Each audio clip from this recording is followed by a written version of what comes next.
24 hours. You know, just kind of stopped a little bit, but I think did- it might be raining again. I don't know. Did you atone for all your sins here on this Yom Kippur Wednesday? I did not. I did not. Nothing, huh? Well, you don't even, Suk, I'm not a Jew. I'm a Jew, Suk, obviously. So this is your season. Suk, I was trying to think high and low of what I could atone for, and I got nothing. I think you've been so good this year. I got nothing. I think you've been so good. Like, listen, so good.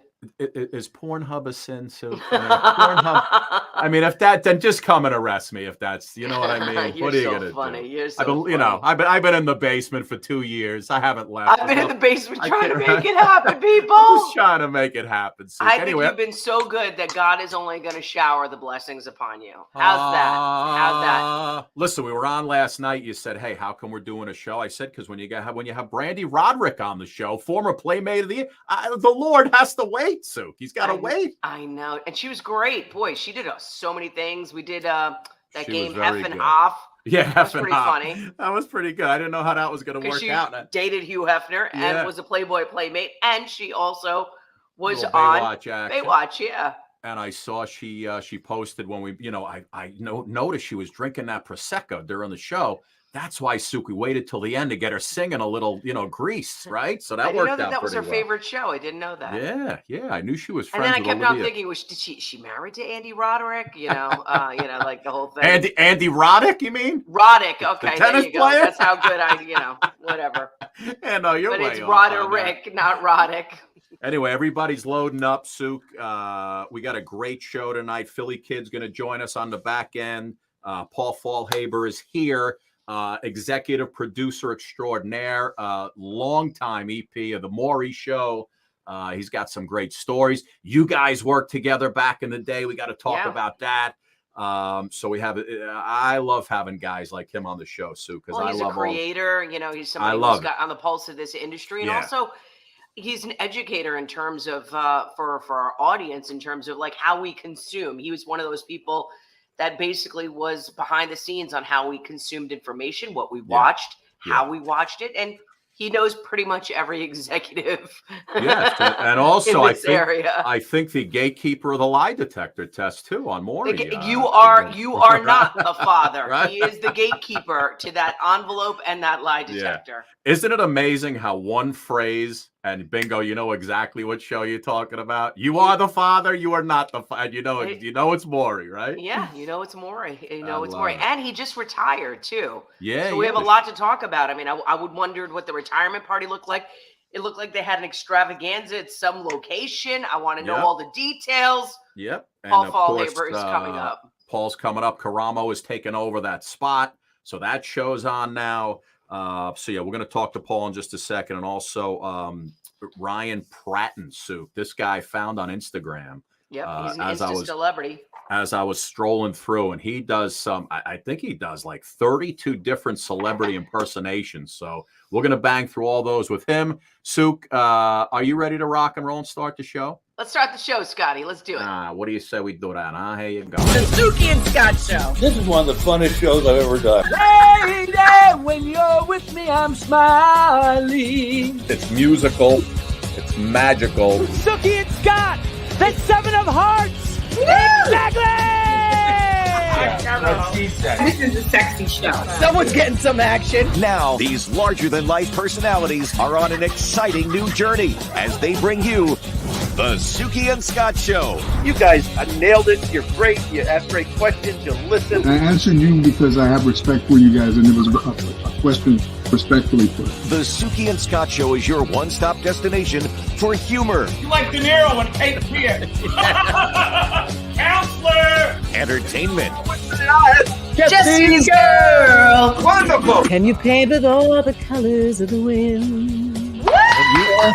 And optimism. You guys have such amazing energy. Ultraviolet light, it gets in there and it just fights the kung flu. Is that right? Okay. Let's laugh together. I love him. The Suki and Scott Show. That's the best intro for a show I maybe have ever seen. Really? Your intro is fantastic. Suk, I was just reading Giselle Bundchen has already been spotted making out with Pete Davidson at a movie theater on Staten Island. It's unbelievable. That is not true. It's unbelievable. No way. Pete Davidson did remove that tattoo. I don't know if people realize. Remember, he got that tattoo. My girl's a lawyer or something like that. Oh, did he already? So there was a picture of him on Staten Island, and I love this guy. Not because he's from Staten Island, but he had like a Staten Island T-shirt on. I don't know. There's just something very charming about him. There's just something. Wouldn't it have made very, sense very charming if he waited to see if his next girlfriend was at least an attorney, and he just could have kept it on? Well, I think the whole thing is that where do you go from Kim Kardashian? I don't know. I'm just saying. Where do you go, Pete? Where do you go? I mean, you look up Giselle Bundchen would be pretty good if you look up that. the word high maintenance in the dictionary. There's a picture of Kimmy sitting right there. No. Yeah. True. I don't know. She was fined for her cryptocurrency, like $1 million plus. Right. Yeah. What are you gonna do? For not being truthful to her. Gotta watch. Listen, when you have 300 million Instagram followers, you have to watch what you're putting out there. Listen, what is that to her? What is that? It's like the drop in the bucket. Yeah. Like it's like, that hurt. She's probably like, let me pay that fine and move on. Whatever. It's like you going to Mickey D's. I know. Suk, here's a little where we are these days. All these fine platforms running the Suki and Scott show. We just added Tubi. That's coming up this month. Fire TV, Apple Plus, blah, blah, blah, blah, blah. There's basically nowhere that you can go that you can't find our show these days. And of course, we do our first run live show right here on Facebook Live for our fantastic viewers who have supported us over the last 2.5 years, 342 shows now. And listen, before we bring Paul Fallhaber in, a longtime executive producer of the Maury Show, Paul sent me today, Sue. So I'm going to give you a little quiz before he comes on. Because he sent me today, when they do the "you are the father, you are not the father." Yes. The lie detector test. Some guys have come up with just some of the best excuses why they are not the father. Oh, really? So Paul sent me a list of some of those, and I may have written in maybe a couple that I made up on my own. So am I supposed to guess what's real and what's not? You're going to tell me the ones that actually happened. Was an excuse? Okay. Was an excuse on the Maury Show, and the ones that I say are real, they're definitely real because Paul said they happened. Because Paul said so. Right. So these people, either before or after they took the lie detector test, here's the reasons why they could not be the father. Absolutely not. Right. Okay. And they may not be real. I may have thought up some myself. So here's the first one. Those should be good. You tell me if the first one's real or fake. Here's the first one. I was kicked in the crotch by a Clydesdale. No way I can have children. I'm going to say that's true, and that was used in. That is absolutely true, Sukani. You are one for one. Ding, ding, ding. Nicely done, young lady. Here we go. Here's the next one. I'm 74. I can barely make oatmeal, let alone children. That is not true. Oh, Suki, so sorry. That is true. I did not make that one up. Oh, my God. His Schmeckel is still doing things at 74? My God. No, I'm saying that was his excuse of why he couldn't be. Yes, he could barely make oatmeal. Here's another one. You ready? I was in a coma. I can't be your baby's father. True. True or false, Suki? True. That is absolutely true. That's crazy. Here's the next one. I was intimate with 300 women, and none of them got pregnant. Sure. True. It's the Maury Show. Yeah. I didn't feel any sympathy pains when you were pregnant. I am not the dad. True. That is absolutely true, Suk. And here's the last one. Made up or not, here it is. I'm very ugly. The baby's too cute to be mine. That is definitely true. I can see somebody clearly stating that on the Maury Show. So I didn't even have to make up any of them. They're so good, ridiculous. They're so good. But it's anyway, like what we did when Jerry was on, and we had to do which episode was real or fake with Jerry. He didn't even remember which. He didn't even remember how many episodes he's done.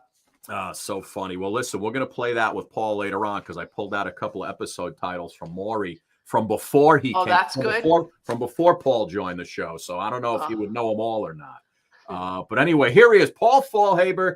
Let me give. Oh, Suk, wait, before we bring him on, this is what's going on in New York City right now. Can I tell you something? Right How in funny Times is Square, this? My man. husband was on a job in the city, and believe it or not, he actually saw it. I was dying. He popped us in? He popped us in.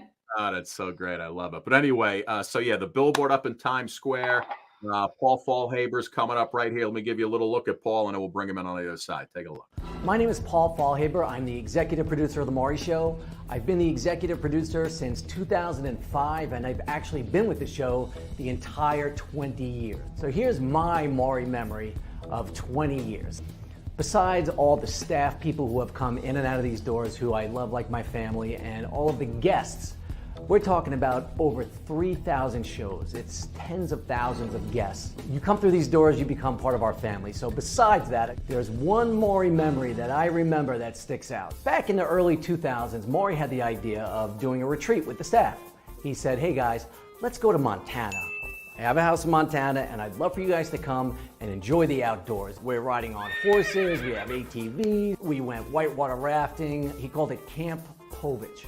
Camp Povich, we had the t-shirts. And then the highlight was, Maury says, hey, we're gonna go to Jack Hanna's house for a barbecue. What? And we barbecued. And Maury showed us such a great time, and what it was for our staff was that it was the first time that we all really bonded together. A lot of those people are still with us. We all still work together 20 years later, and it was probably one of the most memorable events of my 20 years here at Maury. That's amazing. What an amazing Wow. thing. I forgot about that one. Yeah, and forget 20 years. The show went for what, 30, 31? No, it's 24 years at Maury and 30 years in talk television for myself. Wow. Holy moly. Holy And I want to say Paul. two things. Number one, I'm with Eric saying that is the best open ever. And I think I really want to play it like every morning with my coffee just to get my day started on the right foot. Wait, Paul. All right, listen. I got something for you to get your day going right every day because I watch this religiously. Take 15 seconds, just to cheer you up a little bit. Here you go. And she speaks 17 different languages. You could have stopped at the son of China's richest man. And we're off, ladies and gentlemen. Coco speaks Chinese. Get it? I get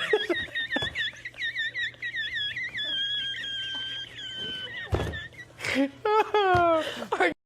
There you go. That's brilliant. That'll do it for you. He loves my wheeze. Apparently, that makes him laugh a lot. It just brings joy. That just brings joy. Paul, I'm telling you, that could bring countries together. If you just had world leaders. Yes, they can bring Putin together. OPEC, everybody come together. Very funny. Unbelievable. Well, Paul, How you guys doing? Thank You're you so much great. for coming on, my man. Really appreciate you taking the time. I know you got a lot for going having on, and that's a beautiful. You look like you're in a fish tank, for God's sakes. It looks great. You know what? I'm trying. I'm trying. You know, with the backgrounds with three kids, sometimes there's dogs flying around, there's food, there's fist fights. I was in the basement for a while. I totally get it. Yeah, it's how it is. It gets a little crazy, but I this love is it, now man. my corner for the day, and it looks okay.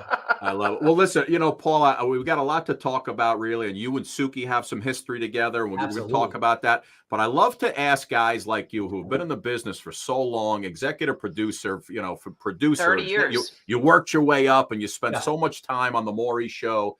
When you went to, when you were going to college and in those days, were you interested in being behind the scenes? Were you taking production classes? Were you taking directing classes? Was that something that you always wanted to do, or did something like flip the switch where you're like, oh man, this is a direction I want to go? That's a great question. Actually, I went to school to study economics. In fact, I graduated with a degree in English and economics. It was supposed to be economics, but I couldn't pass Calc 2, so I had to switch my major senior year. I don't know. You remember Alex B. Keaton, the character played by Michael J. Fox? That's what I thought I wanted to be growing up. My family worked really hard. My parents, they're still alive. They worked really hard when we were younger. We didn't have a ton of money. We really didn't. So we grew up sort of in an affluent neighborhood. And when you grow up in an affluent neighborhood, you don't have that much money. You want to You want to make money. So I'm watching TV saying Alex P. Keaton, he's my guy. He's like a stockbroker 13. Yeah, right. When I went to school, I went to the University of Albany, and I got involved in like some student government stuff. And then I got involved in event production where, a speaker would come or a band would come. And it was just so thrilling to me. And then my senior year, I actually got the job as the program director, where I came up with ideas of these different things, throwing a concert. I made up this thing, Search for $100, which was $1,000, which was a scavenger hunt. And it was supposed to get the kids who weren't in fraternities out of the dorms, make them feel like they were a part of something, And what it turned out is that I just loved coming up with an idea, producing it, and executing it on event day. And to me, that just lit a spark that when I got into television, it was something I could do every day, every day. So I did not go to school for it. I didn't take one communications class. I had to learn as I went along. But and that's one of the things that I talk to my interns about all the time. When I had more shows over, but just saying, hey, go with the flow. The plan, you can throw the plan out the window. If your heart's saying go somewhere, just do it. Just do it. Yeah. When you look back on it, you're like thinking to yourself, 30 plus years, how many seasons? 31 years at Maury, right? 31. It was 24 years at the Maury Show. And then I started a couple of other talk shows like the Montel Williams Show. I was around back in 92. Oh, wow. And Gordon Elliott Show. Okay. And I had done a year with Gail King that we tried to launch a show up in Connecticut. Yeah. Gail, let me tell you something. It was funny. Phenomenal. The Gail King Show was supposed to be a half an hour show, and it was a compliment to the Martha Stewart Show. And the show only lasted a year, but she was one of the nicest, kindest, most gracious human beings I'd ever met in my entire life. And still to this day, I'll email her back and forth once in a blue moon. I'm just so happy that her career is where it is, because she is who she is. She says what she means. She means what she says. She is no BS. And those are the people I like to associate with and hang out with, much like the two of you. When you look at all of these projects, so many of them, like most of, Montel being another one. I mean, that was like such a staple for so many people in the 90s and early 2000s. Yeah. What is it? What is the formula? Have you figured out the formula? Because shows come, shows go. Viewer habits have changed so much from the 90s to the early 2000s to where we are in 2022. How does one stay on top of it and keep it all relevant and moving? You know what? That's the $1 billion question. I think when you're talking about a single host talk show type of situation, a lot of people used to think it's easy to do a talk show. You just get some people on, they have a problem, you put them on the stage and, and we'll talk to them. And it couldn't be the farthest thing from the truth. It's really difficult. It's first of all, you really do need a great host. And Maury made it look easy. He's 81 years old. Who knew? 81 years young. 81 years young. The guy still has his fastball. He still has his curveball. He's got a Phil Necro knuckleball. He really is just an amazing broadcaster. But that came from, he started broadcasting when he was a teenager, when he was like 18, 19 years old on the radio, Yeah. So that's, practice makes perfect. He was great. It also, a lot of talk show hosts like to talk. And it's one of the keys for, I think, what a great talk show host or a great broadcaster is to listen. Yeah. God gave you 2 ears and 1 mouth, listen twice as much. That's it. There's so many times where a host wants to, put their opinion out there or just, let people talk. That's what they're here for. They're here to get it out. They're here. And as a producer, what I really believe, to do the job right as an executive producer, as just a segment producer, as a PA, you have to ingest the material. meaning that the stories that people tell you from the minute you get on the phone with them, you got to sort of really inhale them and bring them in. And there's a love there, because you have to experience what's going on with them a bit. Obviously, you're not dealing with a 100th of what they're going through. Yeah. But if you can really get a true, honest glimpse into how they're feeling, what they're going through, you'll be better at telling their story, Absolutely. Sue, is your phone next to your mic at all? Is your phone nearby? No, I don't hear anything. Paul, is your cell phone nearby? Yeah, but it's not ringing. No, I know. It makes that fluttering noise by the mic. Oh. So if you just done. If you put it on your lap, it's better. There you go. Just be I think I want to. I'm going to step on it. Yeah, just step on it. No, but what I'm curious, go ahead, Scotty. Go ahead. Go ahead, Sue. Go ahead. No, what I'm curious about, 30 years, like you created such a family with the Maury Show. So many people that have been with you since the inception.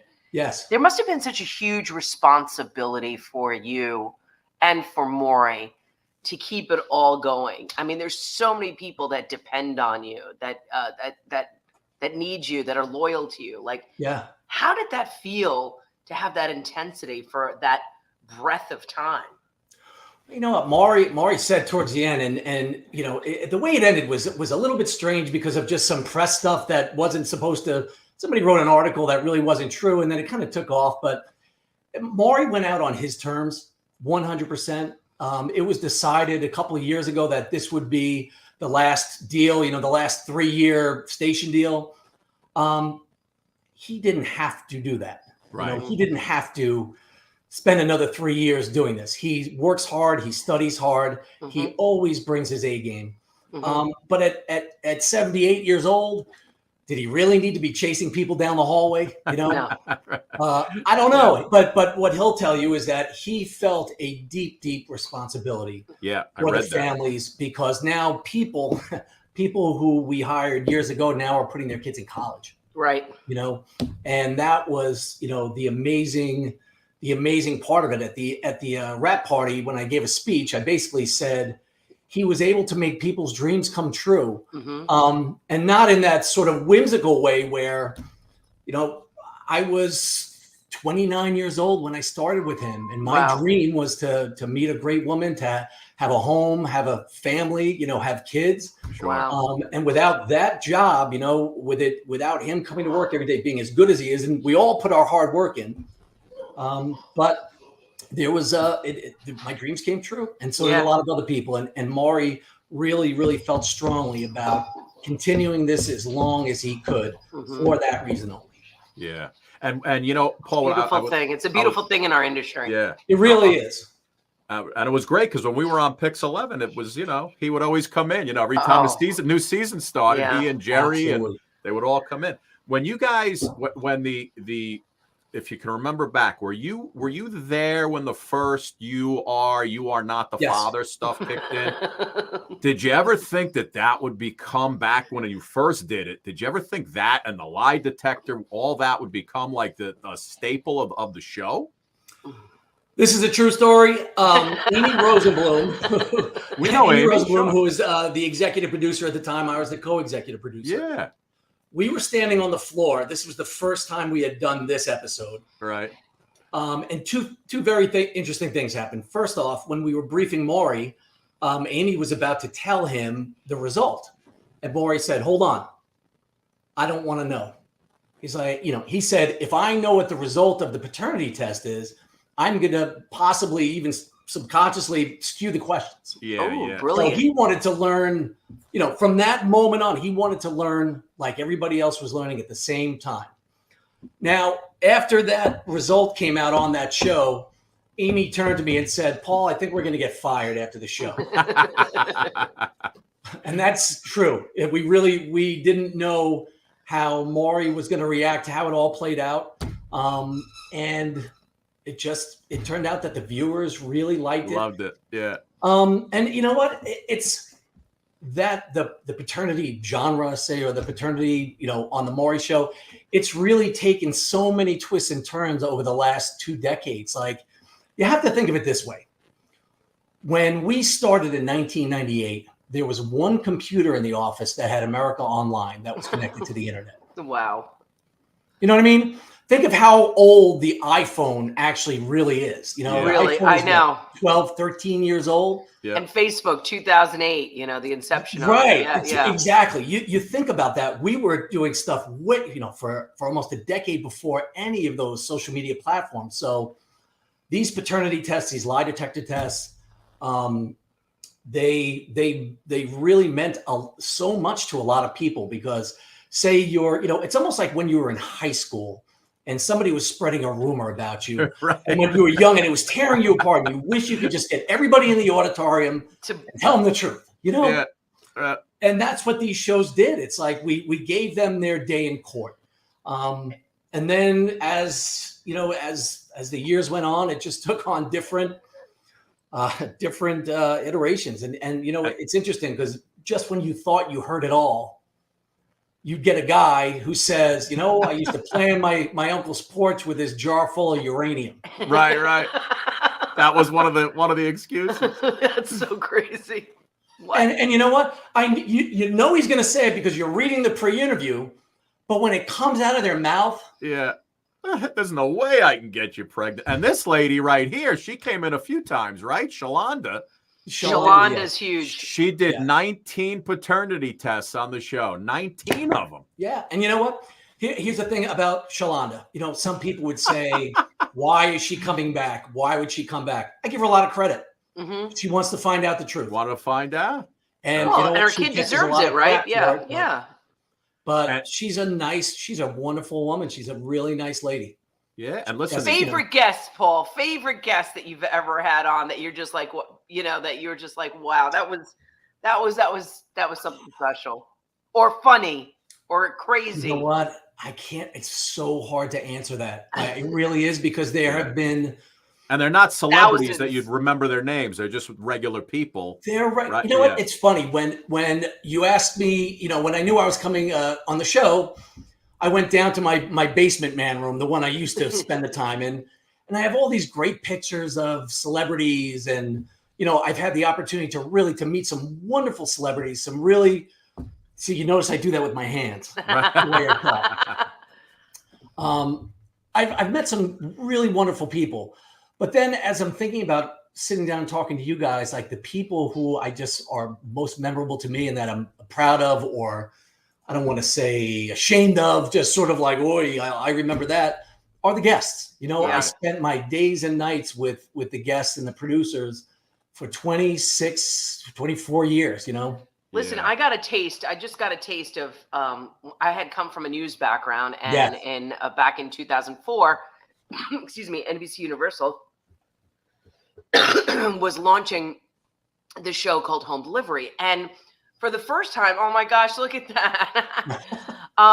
With John Sensio, Egypt Sherrod, who's now on HGTV, and Stephanie, who does so many wonderful things, including on MTV. What was it? God, why am I forgetting? The documentary. Yes. She's got a couple of documentaries out, but she's really doing she's doing really well. Yeah, she's doing really well for herself. So who's the broad all the way on the right? That's me, a young me at 30, 31. You look exactly the same. You think? You really do. You have not changed a bit. There was a lot of highlighter right there around my eyes, but yes. Johnny Ottavino, I loved him. But anyway, that's the set of the show that we were doing, the home delivery show. And for the first time in my life, I actually got to figure out how they actually put these shows together. And a lot of it was the blueprint of how they did the Maury show, and how producers work in pods with each other, and how they call these guests, how they find these guests, the background research.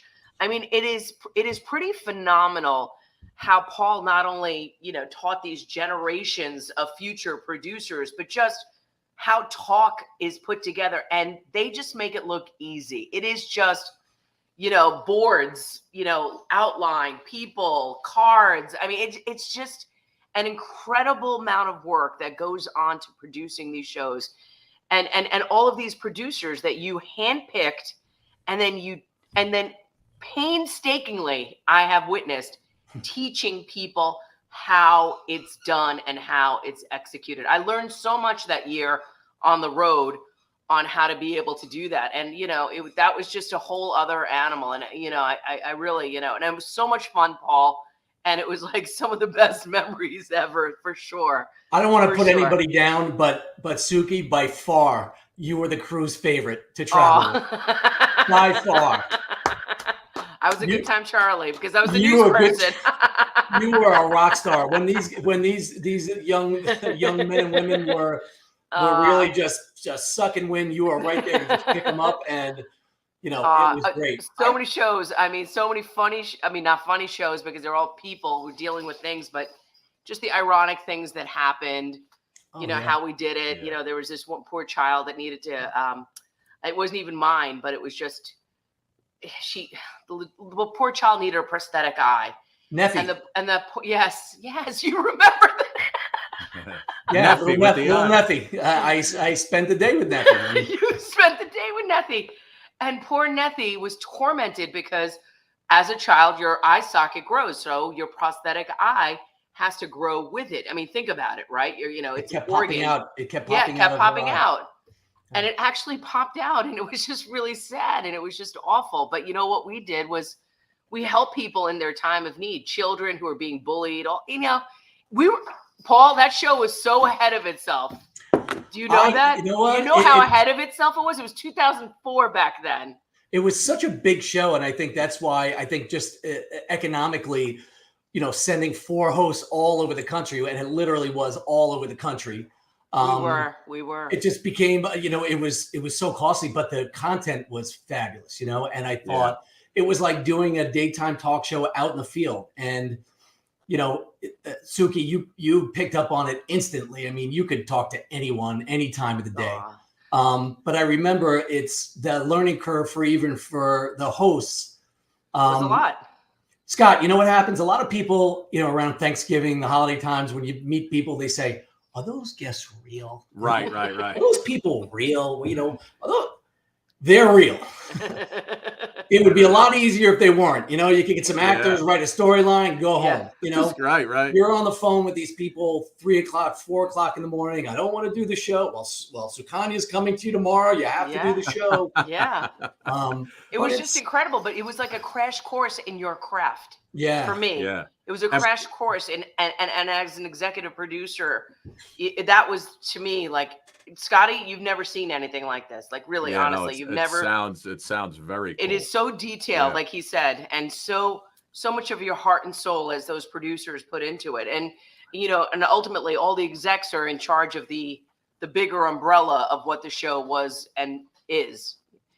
Yeah, but go ahead. I'm sorry, Scott. No. I was going to say one of our viewers was asking how you guys found the guests for the Maury show. How did they come to you, or did you aggressively call in? I mean, for the most part, they call in. We'll we used to run a question on the show. Are you going through this type of situation? Before the internet, we used to literally open up letters, and I'd find really great stories from the letters. And you know what? That was one thing that I used to say to the production assistants: grab letters, open them, and read them. Yeah. I said, you're going to find, we should grab the letters and read them. We used to get bags. But you know what? For someone to pull out a piece of paper, to grab a pen, and to sit and write a real thoughtful letter, that means something right off the bat. So the letters always had a little more weight to them. And then, with Maury, we'd also go after, in the beginning, we used to go after a lot of news stories. Again, because there wasn't Facebook or Instagram. So, unfortunately, when I want to find out the news, I scroll through my Facebook feed, and God knows if it's real or not, but at least I get my dose.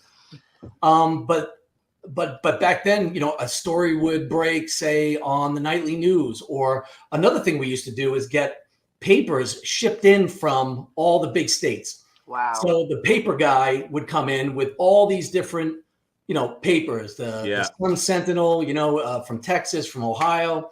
Wow, what research. My God. And we just sit there. The early researchers would just start flying through the papers, because it's kind of like what a current affair and hard copy did. They would find these little stories from these little towns and make them national stories. So after you did Maury, did you did you move to the next talk show, or were you producing simultaneously? Is that how your career just sort of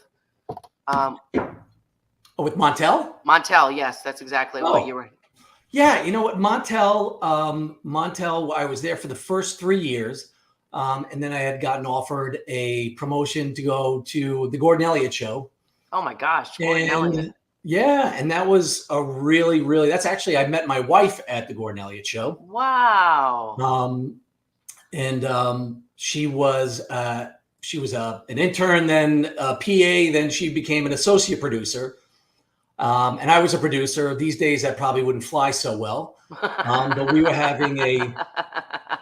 And again, it was weird. We were both with other people, but and then it turns out that you're married for so many years and you found the love of your life at your job. Yeah, and we worked. You know what? We worked as a team, as a great team, and honestly, she was better than I was. She was better and she ended up running the People's Court for quite some time. Wow, People's Court. That's great. That's great. Paul, listen, you kind of seem to know a little bit about this business and what needs to be done. So when Suki and I are in the studio and this show goes national, you're coming in with us, man. You're our guy. You're going to be our consultant. You're our guy. You're in. Why consultant? I want to work, guys. No, you just got the showrunner gig, right here, right? You're the new showrunner for the Suki and Scott show. I love it. You guys are so good, though. I mean, you guys are. You probably don't want to hear it, but I love your show, and I really love the way you guys just sort of, you're good. I watched a lot of episodes, as you can imagine. You guys are great listeners, and I think that. The cadence of your show is terrific. It really is. It just has a really nice flow and a really nice feel to it. And you guys are awesome. Thank you. Suk, did you tell him he had to sing before he was going to leave? No. I wanted to know about the next adventure that he's on, Karamo. Karamo's up and running, right? You're kind of consulting on that show now? Yeah. You know what? I was consulting on that show. They have a great team working on that show right now. I did the pilot and helped develop him through the Maury show. Karamo is a really, really incredible talk show talent, and it's very interesting because his history, he basically has overcome every obstacle that a Maury show guest has. Wow! And when they were out selling the show, we used to talk about that, saying, one of the things is empathy and understanding, and he can basically understand anything that someone is going through. So it's not just saying, hey, I read about your story and I bet that's tough. Yeah. He could say, hey, I know it's tough. Yeah. I've been there. And this is how I got over this hump, and, from addiction to, he actually had a paternity issue in his, he's gay. Mm-hmm. He slept with one woman in his entire life. Mm-hmm. All of a sudden, 13 years later, a woman shows up and says, this is your son. Wow. And I'm not sure if those are exactly if he was 13 but it was very young. So all of a sudden he was faced with a lot of different issues. He's a great father. Wow. But again, he can understand how these situations happen and how to get through the emotional pain of getting that. So he's terrific. He's a wonderful guy. And I think the show is going to do great. Yeah, no, cool. It looks like a good show. And I want to congratulate you on your own bobblehead doll. Man. Right there. I wish I could pop this camera off, but I should really take you guys into the basement. Into the basement. Next time you come on, we'll go in the basement. Next time I'm going to take you to the basement of shame. It's like there's so much stuff I have down there in that room that I just started. Wait. How many boxes of this do you have down in the basement? Any? The You Are Not the Father home game? I love you. Oh, that's so funny. Wait, he's hold on. Digging. He's in his there he is. Just in time for the holidays, ladies and gentlemen. Just in time. You Are Not the Father home game. Yeah, you wouldn't believe it. It's actually a funny game. There was it was very lighthearted, and one of the things that it was very important, and still to this day, because the Maury Show Digital is still up and running, and there's still new content going on. And if you go to themauryshow.com or you go to the Instagram pages, stuff like that. But on the show, it was always very, very important. And I would say this to the interns, their first day of work, when they would come in, and I'd say, the guests are our guests. Yeah. Treat them as such, as in a guest in your own home. You take care of them, you respect them, you give them shelter, you give them food, and you make sure that they feel comfortable. I said, because at the bottom of your paycheck is their name. I'm like, they sign our paychecks. Right. So, so that's what I said to Mattel when it came down to developing this game. I said, let's celebrate the nuttiness, but we're not going to sit there and make fun of people and make fun of their stories, because their stories are very important. Yeah. But the game is cute. It's fun. Okay, Paul, cool. listen, man, absolutely, just an honor to have you on, man. What a great career, It's and just so much fun. Listen, you look like a young enough guy. You need something else to take up so some time. young. He is so young and has done so much. Yeah, I mean, hence listen, the dark lighting. Yeah, you look way too tan and relaxed. I was actually away this weekend. Yeah, my wife turned 50, so we went away for the weekend. Oh, congratulations! Happy birthday! Thank you so much, my man. I really appreciate you coming on. And anytime, if there's anything I can ever do, and I'd love to come on again if you ever need anything. But this was probably the most fun I've had in the last 60 days. Thank you, my friend. Thank you very much. We love it. You're the best. Thank you so Bye, much. guys. Thank you. Bye. Bye-bye. Bye-bye. Sook, look at you back in the day, huh? So crazy, isn't it? Yeah, wow. You know what? I never even knew. I only recently found out about you doing that show, because I thought I knew everything about you. And I really didn't. But yep, I had a syndicated show. You had a syndicated show? Yep, look at you. Yeah, look at me. Look at me. Unbelievable. You need another syndicated show. Can't we you have do something? one right here. Can't you We're going to get it syndicated. We're Can't going you to do get something everything for going us, on. Suki? I mean, look, is this syndication? That's I don't know. That's kind of like what our is it? way of syndicating. Yeah, why not? By the way, Sloop, did I mention we were up in Times Square? No. Yes, look at that. We are up in Times Square. Some big executive producers got to walk by and see that. No, what's that? They're gonna like, who's that? Yeah, who are these two schmucks?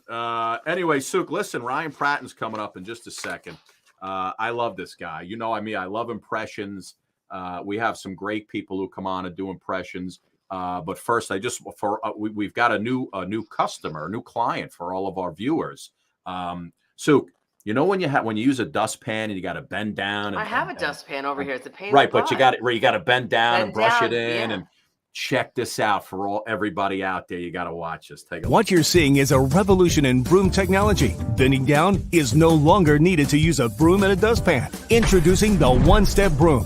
Just step, hook, lift. The patented hook and lift system brings the dustpan up to you. Bending down is no longer necessary. The one-step broom also has a revolutionary dual-sided broom head. It has high-density dry bristles on one side for sweeping up dry debris, and rubber bristles for wet spills that form a rubber wall to push liquid into the dustpan. Step, hook, lift. Sweep up in the kitchen, work areas, and outdoors. Just step, hook, lift. The one-step broom eliminates the bending and makes it fun to sweep up. Step, hook, lift. No bending. The one-step broom comes in beautiful bronze and silver, along with its patented hook and lift dustpan and dual-sided wet-dry broom head. The one-step broom is an American invention that has revolutionized the way you sweep. Go to onestepbroom.com now. That's onestepbroom.com. It's a great idea. You need that. OneStepBroom.com, people. Jeannie Clay, go get yourself a new broom, young lady. We got it all for you. Anyway, so listen, Ryan Pratton's coming up, man of many voices. He's an actor, comedian, impressionist. Let me give you a little taste, and then I didn't want to show you any impressions off the bat because I'm sure he's going to do some. Here's a little bit of his acting prowess right here. Wow. And if it doesn't feel right, it's not going to work. I love you.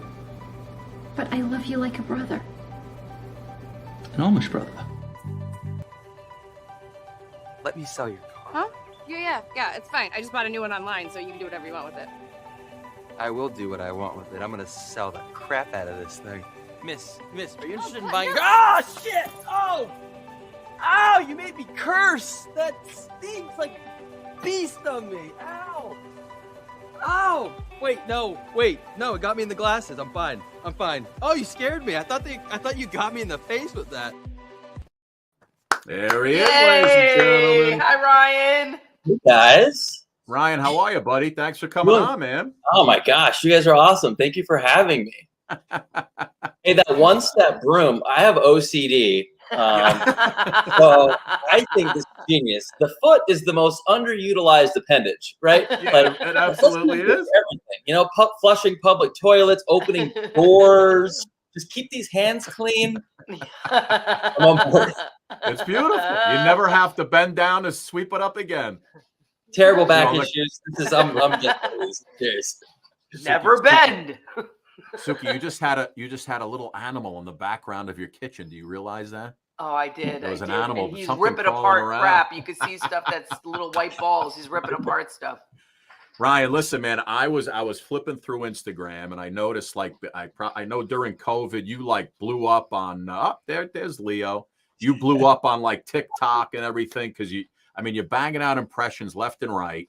And the one that I because I'm a huge Ozark guy, saw you doing Jason Bateman, and I was just like, here, hold on, real quick. I came across this, Suki, and this is the reason why I was like, oh, we got to get this guy on. What?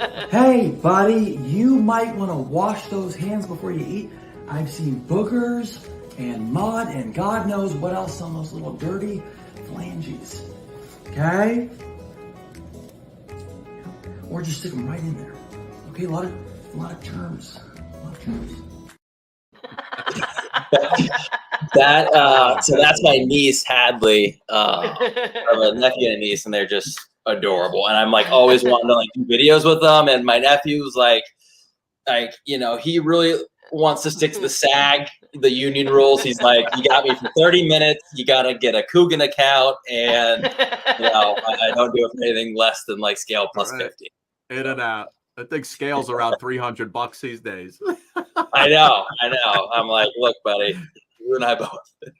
Oh, it's so great, man. And you've been like, so you're in LA, right? You've been doing the acting thing for like 15 years now, and you like, what do you do for a living, or does the acting and the impressions and the comedy does that make enough money for you, or you do it? That's all on the side for you. So a lot of it's like, as far as getting, SAG benefits and keeping the lights on, it's mostly commercials. Yeah. So yeah, I started doing that. I grew up in Sacramento, and so San Francisco's got a really good market there for that. So I kind of like put my toe in the pond, like, all right, am I going to really go for this, and started working there. And the first commercial I ever did was this national for Nike, and it was when LeBron James was coming into the NBA. And I learned a great lesson that don't tell people you're in a commercial until it airs, because there's a good chance you're getting cut. So I had everybody call me like, yo, man, I see the spot. Where are you? And I'm like, that's my foot. Yep, it got me. That's me and those Nikes. Yeah. But yeah, so just a lot of commercials, and that clip that you showed is a really fun, like, rom-com I did with Chloe Tracos, who's a wonderful actress and writer, producer. She's on Righteous Gemstones, and so on HBO, yeah, she's excellent. So we kind of found each other. We did that film together, and we just finished a really fun pilot called Past You on Pico. We just did the finished post on that, so hopefully that'll be coming out soon. As in Pico Boulevard, Pico Lane. What is that? Pico right? So Pico Boulevard is a very like strict Orthodox Jewish community, and so Chloe is Jewish, and this is kind of a mockumentary that's set in this community, and I'm kind of an outsider that is pretending to be more Orthodox than he actually is to meet a wife. So it's good. Like, it's all very sweet, kind of family friendly comedy, which is kind of my fave. Which is kind of what we need.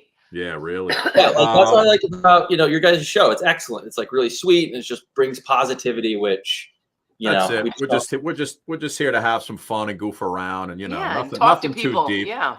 Nothing too deep. We follow Pete Davidson's love life and who he's sleeping with. And, it's all I mean, we were just saying, like, who would you go out with afterwards? And he said Giselle Bundchen, and I said, oh, that's a good one. That's a good one. I wouldn't go near Giselle Bundchen. Why? She's got way too much money, Suki.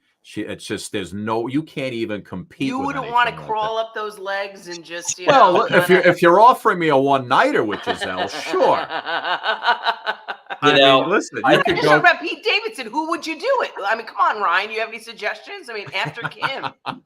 You know, I think, gosh, see, my girlfriend's not here right now. Otherwise, I'd be getting dirty looks. You know, so I think once the, you know, I think Bateman would approach this. He'd be like, "Hey, buddy, you are divorcing Gisele Bündchen. I think that's a terrible idea. I think most of the people in this country would probably disagree with you." Okay. I love that, man. It's so good. I love it. Are you guys Arrested Development fans? That's one of my all-time favorites. Who he was in there, and who was on that with him? There was another guy on Arrested Development. So right? Will Arnett, Arnett. Tony. That's it. I mean, the whole cast was phenomenal. But those are the guys that I'm typically doing the impression. I see. You know, I always see. What the hell was that? Was it Halloween back there already? You got a ghost in the back there. Do you hear the music from? So pay no attention. Pay no attention to the man behind the curtain. Oh God, that was funny. Ryan, he used to clean in the background. During COVID. He'd be Swiffering in the back. It was fantastic, man. Really That's like my best day. I'm like, I am all about, you know, AARP activities, gardening, cleaning, cooking. Just get me in the house. This is excellent. COVID was like the best thing to happen to me. I'm like, I have to stay home. This is amazing. I can do my acting here and clean all day. This is outstanding. That's great. Well, listen, I always see on Instagram, I know, and it must be your girlfriend on the other end. She gives you names and you just bang out like 10 seconds of impressions. So that's what I'm going to do with you right now. Cool. All right. Yeah. So sure. I'm gonna go through 77 names that I've seen you do. Okay. And no, I'm just kidding. Not that many. And you just actually, you know what? Here's what I want to try. Sure. Do one, and I want, because I know exactly who they are when you're doing them, because I've seen you do it so many times. See if Suki can guess. Oh, give her one without saying like a famous celeb. See if she can guess who it is. Okay. Okay.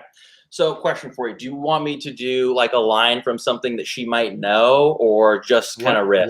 Whatever you want. Whatever you want. Whatever you want to do. Okay. All right, so this is some of my material from when I was doing stand-up.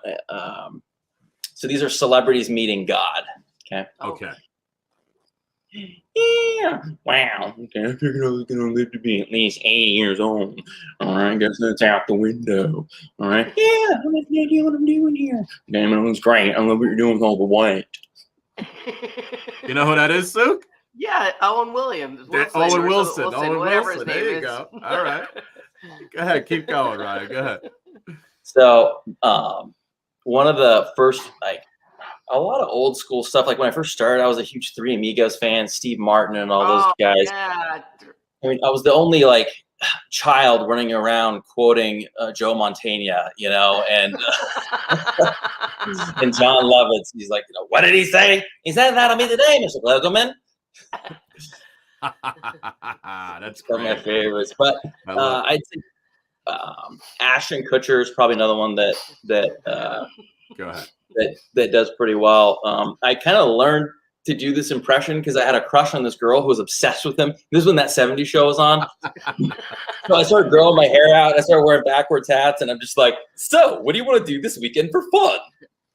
And she's like, why are you talking like that? I'm like, you know, I think this is just how my voice sounds, Jackie. Oh, her! I did not end up dating her. That didn't work. So it didn't work, huh? Do David from Schitt's Creek. I like that one. His is very much like you got to kind of get into the body with some of these, and his is just always you just tell he just looks like you're gonna get him dirty, which is kind of like me. But that's gonna be a hard pass. I'm not really in the mood to be the victim of a hate crime tonight. I got to figure out how to do a Eugene Levy impression. I've been kind of working on it. I've got the eyebrows. My buddies in high school called me Scorsese with my bushy eyebrows. So I'm like kind of playing with that one. It's in that world. It's not quite there yet, but that's something that's in the cooker. Give me a little Brad Pitt on the breakup. Oh, Brad Pitt again. The way you posture your mouth. Come on, man. Delicious.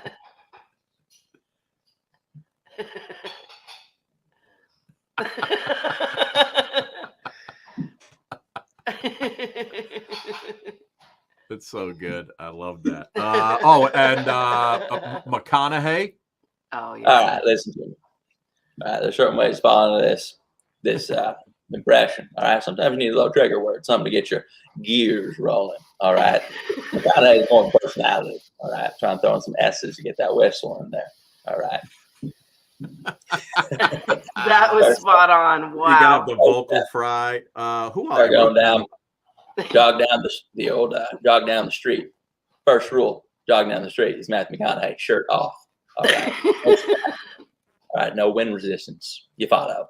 All right. And how about who else So do you good. have on here? Well, you do like Nicholson, little Trump, little Seinfeld, right? So it was funny when I did Seinfeld on TikTok. Oh my gosh, Joe. Well, my girlfriend Lisa, she's a producer. She was on TikTok before me. She's like, you should be doing this stuff on there. You know, we're locked up in COVID. She's like, you should be on TikTok doing this stuff. And so she's like, apparently with Gen Z, the B movie is like famously bad or something. So they kind of watch it and make fun of it. So I was like, this is great. These people don't know what Seinfeld is. They have no idea who I am. But I'm going to go on here and say, I can't be a pollen jock. I can't carry all this pollen from here to there. I don't know these muscles. It is so true. They know the B movie. That is so true. How about Nicholson? I'll tell you, there's several ways to do a good Jack. So I actually, one of the first impressions, so A Few Good Men is one of the films that made me want to be an actor. I was like, I always thought like, oh, I think I might want to be a lawyer. And then I watched that and I was like, I think I want to be a lawyer on TV. And my parents were like, well, it all worked out though. But quoting, I'm a fair guy, but this heat is making me absolutely crazy. You come down here, Danny boy, with your fancy little outfit. You can have all the transfer orders you want, Danny. You gotta ask me nicely. Just gotta ask me nice. Say please. That's great. Let me see a couple. Oh, how about Mark Wahlberg? I thought you did pretty well. Oh yeah, guy. He's just intimidating. All right. Hey, DoorDash. Yeah, it took you about 5 minutes too long. I want that tip back. Give me cash back. $5.25 right in my pocket. Okay. So good. Could you imagine like his kids' teachers? That would be so intimidating. You're just like that. You're going to like the parent-teacher meeting, and they're like, "Well, your son has been acting out a little bit." Oh, really? I think I got an answer for that. Like this guy wakes up at 3 a.m. to work out every day. It's like I don't want to be on the other end of a conflict. Yeah, that's his first workout of the day. The 3 a.m. Ryan, where can people find you, my man? So, celebrities in my head. That is. Oh, that's perfect. Celebrities in my head. Yeah, so that's kind of. It's on. I'm on Instagram and TikTok, and kind of developing a new show right now, actually about OCD, and it's going to have elements of the voices and impressions in there. So it's been a fun way to like connect with people, and you can go on Cameo, and I'll do cameos as Bateman. I get a lot of requests to kind of roast people for their birthday as Bateman. So I love that. I love it. So like to pretend it's like Suki's birthday. Well, how would you roast? Or do you usually? I always start out, hey, buddy. Everything he says is just like, you're so lucky to have me here for your birthday. How many candles are we gonna have to put on that cake? Okay. I had a couple of these. Like the more information people give, the better. And I'm like, this is such great material. I'm like, this is, people are like, oh, my husband's birthday. You know, he's turning 50, and I'm like, hey, buddy. Apparently, he's a hunter. I'm like, you do they make scopes with bifocals? Huh?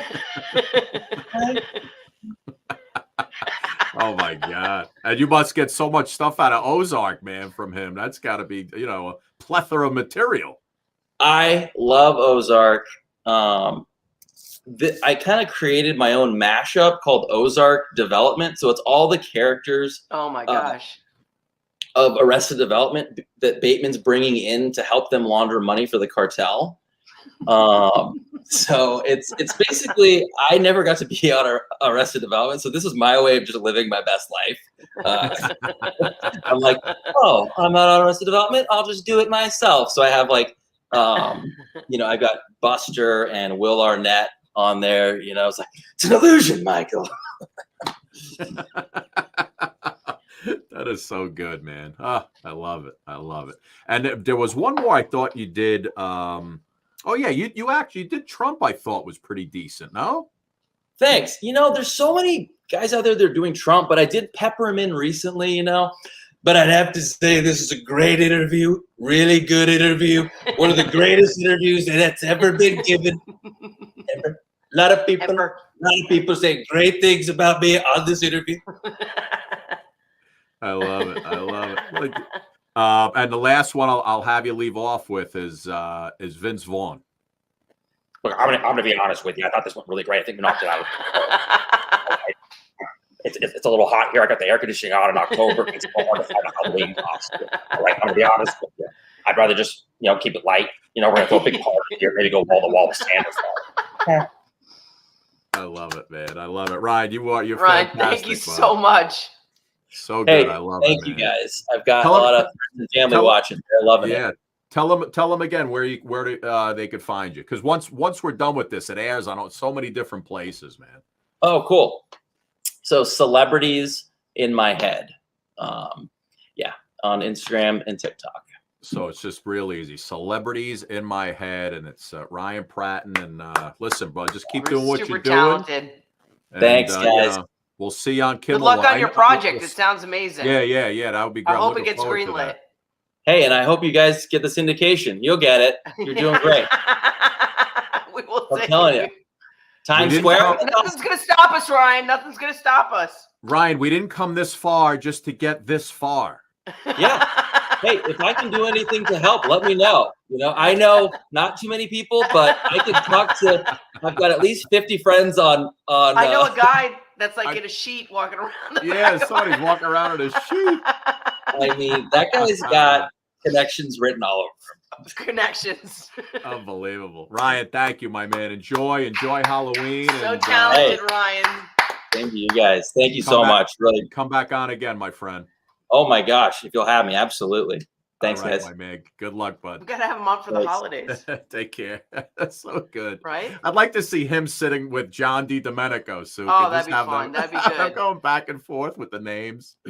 Anyway, so Philly Kid's coming on in a sec, Sue. Great show tonight. Great show. Where did that guy Paul go? Fallhaber. What's Leo? Give me Leo. You didn't notice. You didn't notice your husband was also down below. Like he was. All I saw was his hands. My husband was on his knees opening up the drawer. Doesn't he know he's Eric, welcome? He's welcome Eric, anytime on the show. Just come by and say hello. Just come by. Just say hello. Where is Just say hello. Oh, you look better with the sheet. He said you look better with the sheet. Thanks. So funny. Put up that picture of him and your mom. Oh, do I still have that? Eric. Oh, Suk, I took it down. This is the funniest picture. I took it down. Oh my God, the funniest picture. And then Scott's commentary on it was hysterical. Wait, hold on. Let me see. When I'm dancing with his mom. When you dance with his mom. Oh, that's so But Scotty found like this picture and he's like, why is my mom blind? Well, I don't have it up there anymore. What did I say? Why is she what? You said because she was wearing glasses. Oh, she looked like Remember? she was blind. Yeah. Oh, she was my like, because God. Eric was holding her. Oh, man. I took it off. Did I take that picture off? And his mom's a sweetheart. Oh, he loves your mom. Oh, the best, my mother, the best. The best. The best. Anyway, so Philly Kid's going to come on, Suka. I'm going to pop on a little interlude so you can go. All right, babes. And let me just, what the hell did I put? Oh, so yeah, it's just our country singers. Hopefully, I'm going to put this up, Suk, and I will, I'll talk to you tomorrow, babe. Here we go. Goodbye, love. George's earwax all over your ears. That was It's all right, man. You know, we brothers to the end and shit. Funny, man. What radiates off of people? Now you two are reeking of Pia. You know, and that's why this is a sexy show. You know what I mean? You both got dinner on me. Can you imagine us having dinner with Lou Gossett Jr.? No, I can't imagine it. I got a call. One thing we can gather is we've got to be free. Come together right now. Thank God I finally have somebody who's super professional. You guys nailed it. You're great. You ask great questions. You listen. They say that the road ain't no place to start a family. I'm really beaming. I'm really steaming. Yeah. His name is Willie Beeman. He's really steaming. And we go like this. One floor below me, you don't even know me. I love you. I am a zombie apocalypse. I have a backpack. I know how to kill. I know where to get canned goods. I am ready for where this world's going. I was just, sitting here in the backstage area, and you guys have such amazing energy. And that is really, really, really something that inspires me, encourages me, and enlightens me. So thank you so much for inviting me. Thank you. We're so happy to have you here. Suki, you said you were homeschooling. I see your daughter. She's so cute. She's running around there. I mean, unicorn. Is that a unicorn? Just like me, I had the talent, but was I strong enough to be able to deal with what was going to come at me at those times? And a lot of times we wasn't that strong enough. John Lennon was off the grid for a while in 1980. He was ready to come back. He was doing some recording, right? And he started hearing these different tunes from different artists, and it kind of fired him up, right, to get going again. That's exactly right. He had taken a 5-year sabbatical, kind of concurrent with the birth of his son, Sean, in 1975, on John's birthday, October 9th. Did you ever imagine the journey leading you all the way over here to an Oscar, and you continue to create and kind of redefine the genre? Freak out! Tell him, Suki. Tell him what we're going to do. Watch it, Suki Scott. Carol. Yeah, Carol. what she said. You'll see it coming out later.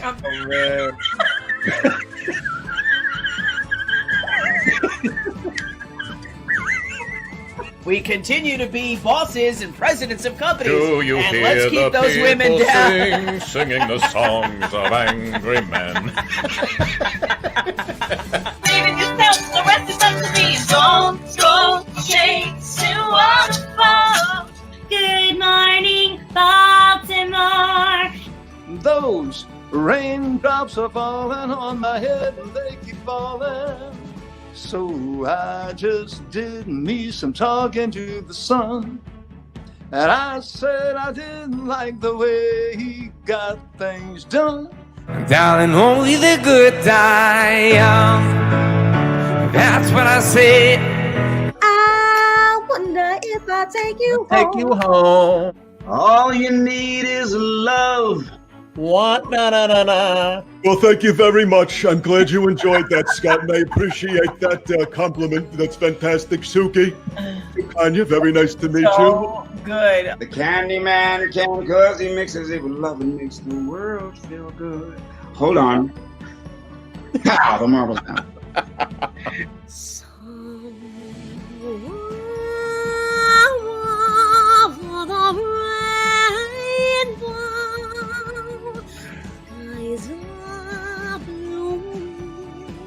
I went from being just a little unknown girl from the South to all of a sudden I'm like this internationally known person. He says, thank God, I thought you were sitting on the cat. JJ's not having a good day at all. You're a puppet. That's how it works. That's where it goes. Yeah. I was watching some videos today, and I saw you. I don't know how old it was, but it was a bed scene with Halle Berry. Yes. Can you just give me a little insight to that? Yeah, what that was like? I'm very often asked that question and say, man, what was it like to have a love scene with Halle Berry? And what I always say is, you need to ask Halle Berry what it was like to have a love scene with Olga Babatunde.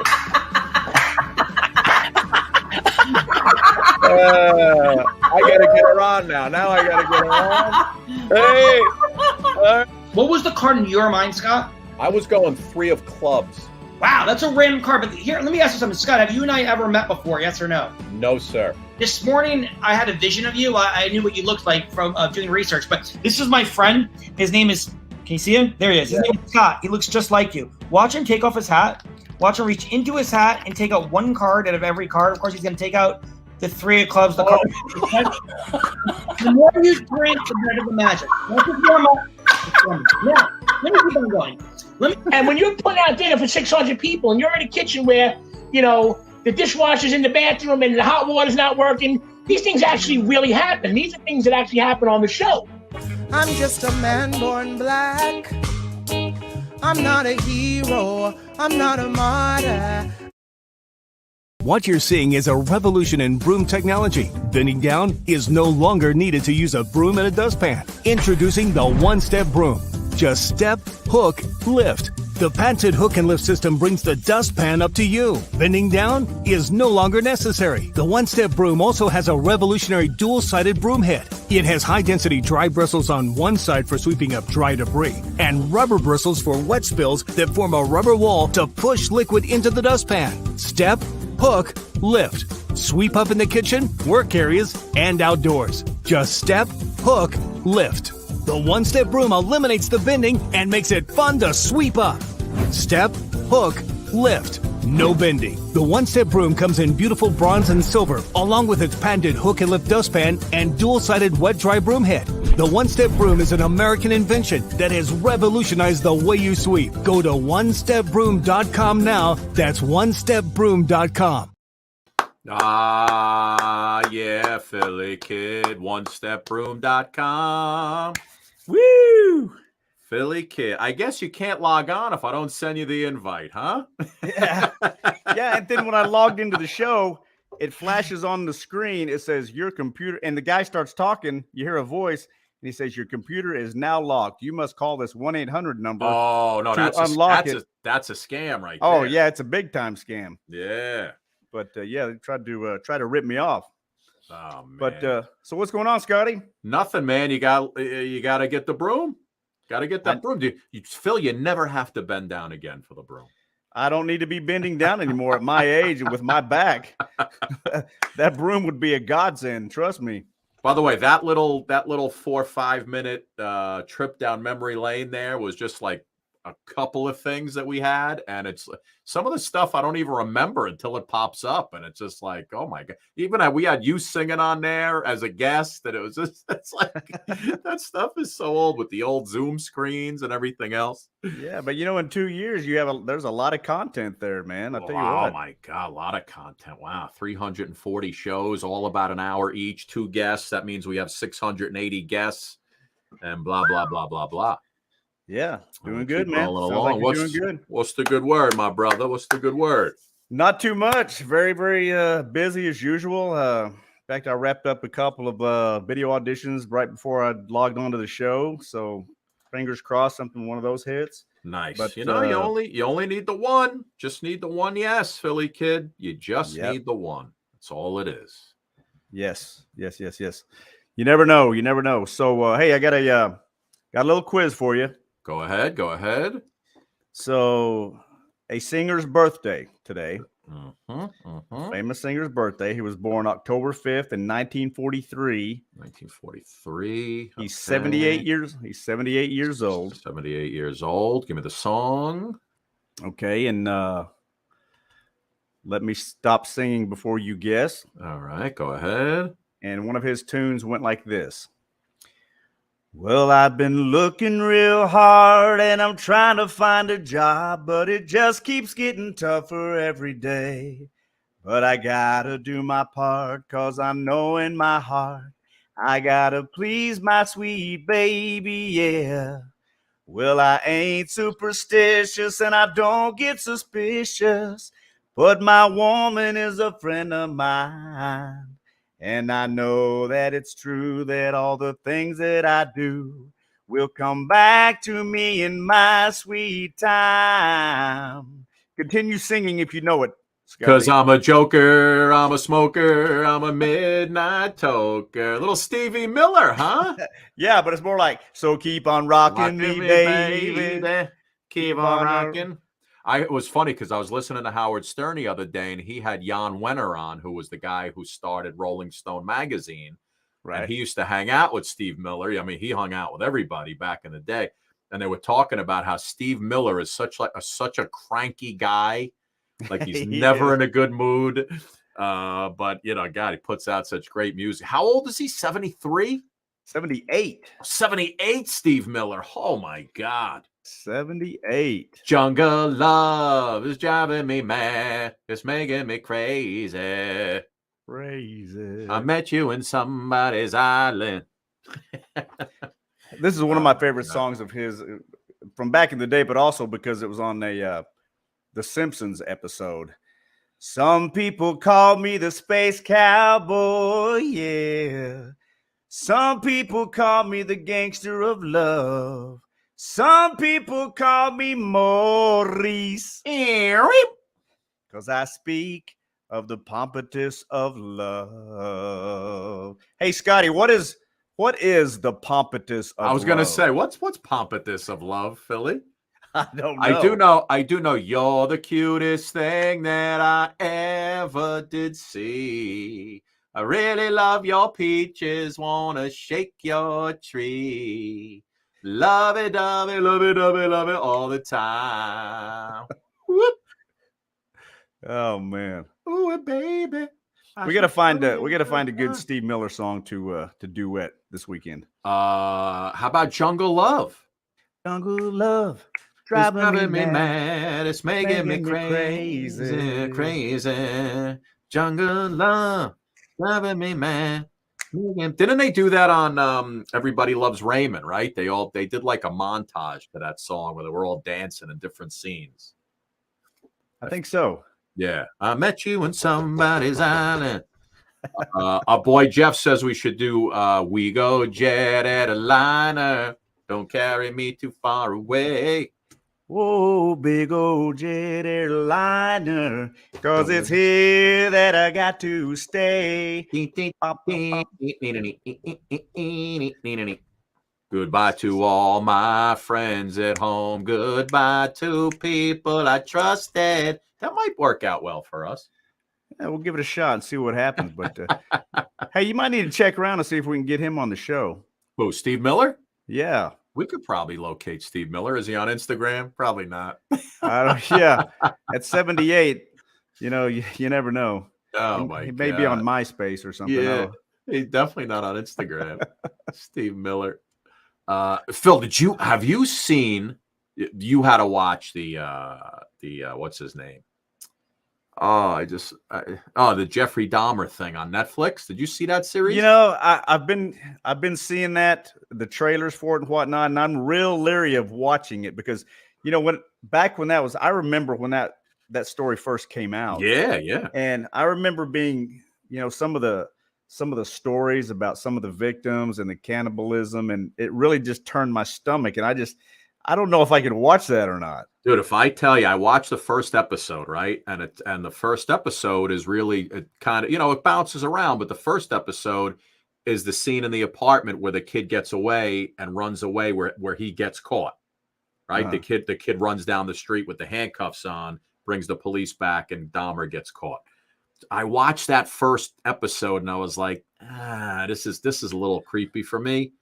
And then I had to watch the whole thing. I watched all 10 episodes because then I was watching it And they have some episodes about the victims where the whole episode is on that person. So you kind of get to see who they were and how they ended up meeting him and their families and the whole deal. But I was just like, I'm all right. Now I got to get to the end and see when they nail him in prison. But the guy who plays him, I think his name is Evan Peters. He has him down. I mean, you watch the Dahmer interviews from the real interviews, and you watch Evan Peters. They have him down to a T, man. His voice, his mannerisms, the look. But the one thing I thought to myself, I said this to my wife. I said, craziest thing about this Dahmer series, it's real. Everything that happened is real based off of accounts that actually happened and people's accounts and his accounts of what he did. A writer couldn't have come up with this. You'd have to have a sick mind to come up with this creatively to put into a series if it didn't really happen. Right. It's right. There's some, I mean, it's just absolutely insane. But then I got stuck on it and I was like, I gotta finish it up, just to see, you see why the guy in prison who flipped his lid killed him in prison. And it was just, and then I every time something happened, I had a Wikipedia just to see if they were accurate. And a lot of that stuff was pretty accurate based on, stories. And I mean, the kid who escaped his apartment told police exactly what happened in the apartment, and they recreated that scene. And it was just like, holy mother of pearl. And I guess when he got caught, he told the police everything. So they basically had everything on record from what he told them and what he did absolutely insane.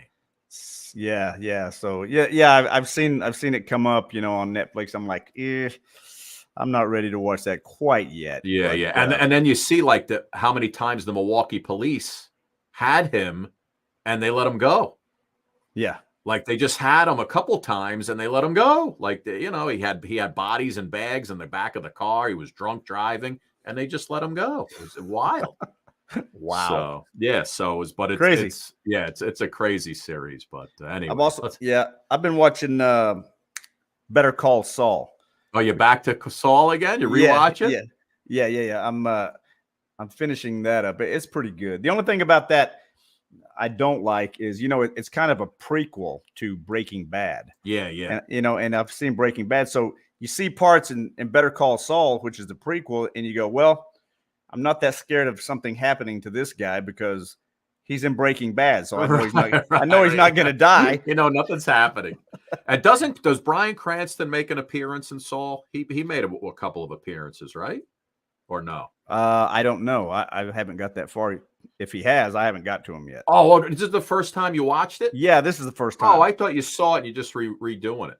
Well, no, I watched 2 or 3 episodes and then I'll get caught up on some other series or movies or whatever when I go back. So I hear you. Beautiful. All right, Philly kid. Well, listen, let's talk. Somebody just let's see. Eric Buniak. My boy Eric said you guys should do a duet of Motown Philly. Motown Philly's back again. Doing a little East Coast swing. Boys to men going on. Not too hard, not too strong. So it's so funny. Yeah, that was a good group back in the day. You want to light it up? What do you got? What do you want to sing, man? It's been a while. Let's see here. Yeah. How can we? Let's do a. I mean, I've been reduced to playing you on video. I mean, we did a concert last night, you and I, with some songs. Nice. Let me see here. Well, yeah, I had a bunch of songs lined up, but when I had to restart my computer, everything got wiped out. Lost them. So let's do it. Hey, I tell you what. Somebody give me some requests. Oh, Philly's taking a request, ladies and gentlemen. The request line is open here at WSUCFM. It's got to be something I've done before because I don't want to mess something up. Maybe a little Elvis. Or... Do Elvis. Do a little Lionel Richie. Do a little what's the one I love? Tennessee Whiskey's always good. Bro, I got a couple new ones for you that are really good. really popular. I'm telling you, your voice is perfect. Perfect. And I forgot the artist. That guy Morgan Wallen is all over the place. He's really good. Oh man, that dude's on fire. Yeah. Whiskey glasses. Morgan Wallen. There's another guy who yes, I can't remember, but hey, do a little Tennessee whiskey, man. It's always everybody's favorite. Little Chris Stapleton. All right, let me pull up some lyrics here. Spend my nights out in a barroom. You're smooth. Okay, and it goes a little something like this. Light it up, baby. Light it up. Used to spend my nights out in a barroom. Liquor was the only love I've ever known. But you rescued me from reaching for the bottom. And you brought me back from being too far gone. You're as smooth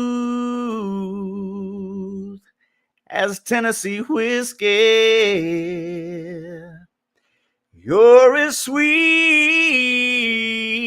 as strawberry wine. You're as warm as a glass of brandy. And honey, I stay stoned on your love all the time. Now I've looked for love in all the same old places. Found the bottom of a bottle's always dry. But when you poured out your heart, you know I didn't waste it, baby. 'Cause there's nothing like your love to get me high. You're as smooth as Tennessee whiskey. You're as sweet as strawberry wine. You're as warm as a glass of brandy, baby.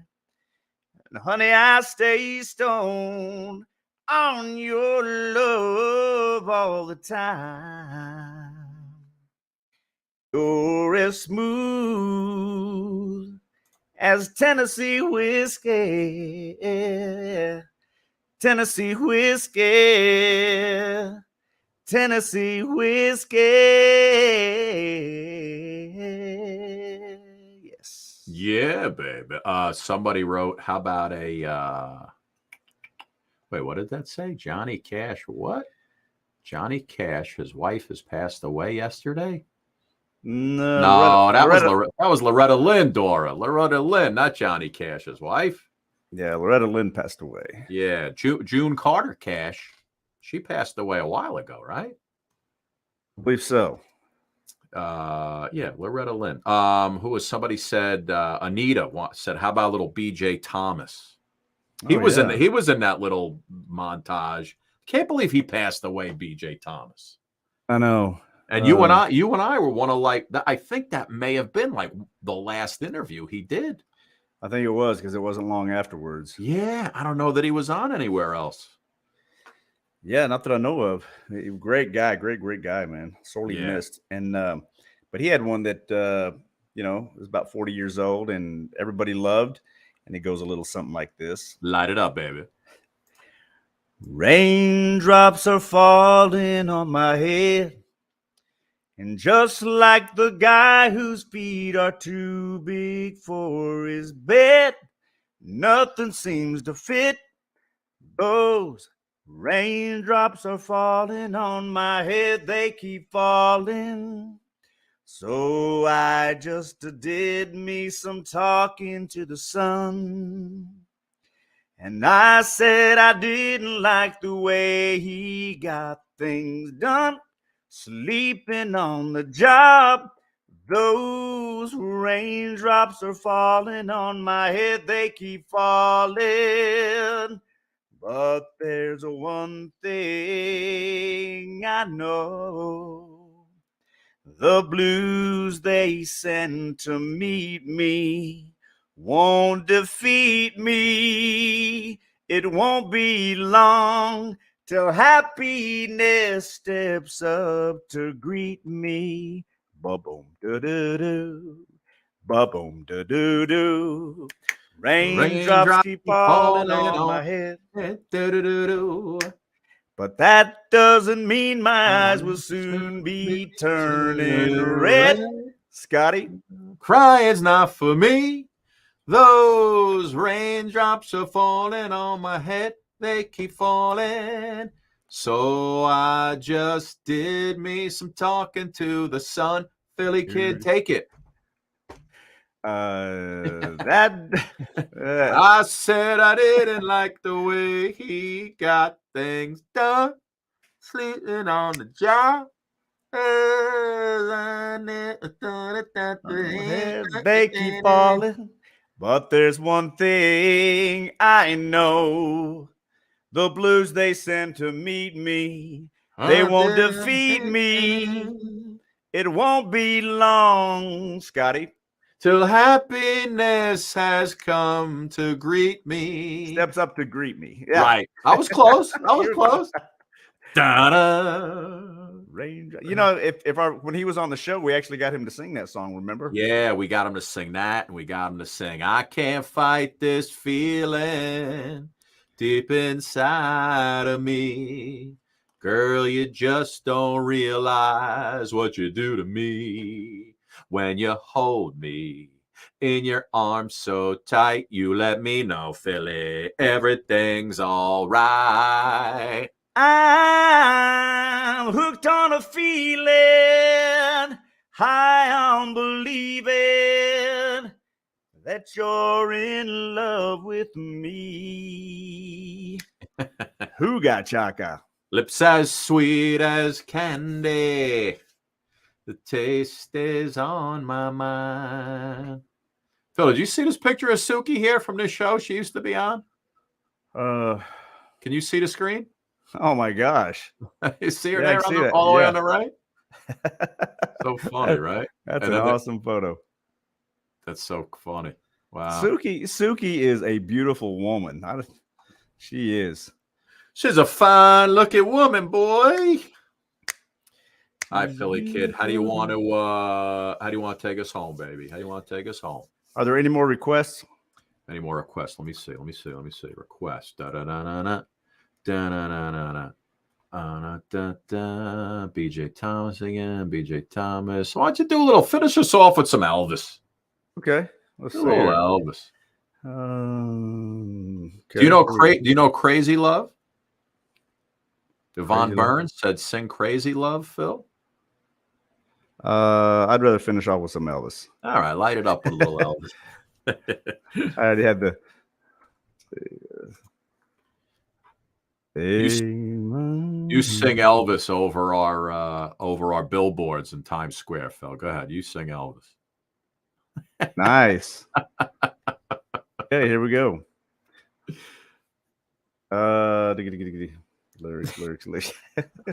Okay, goes a little something like this. Light it up, brother. Light it up.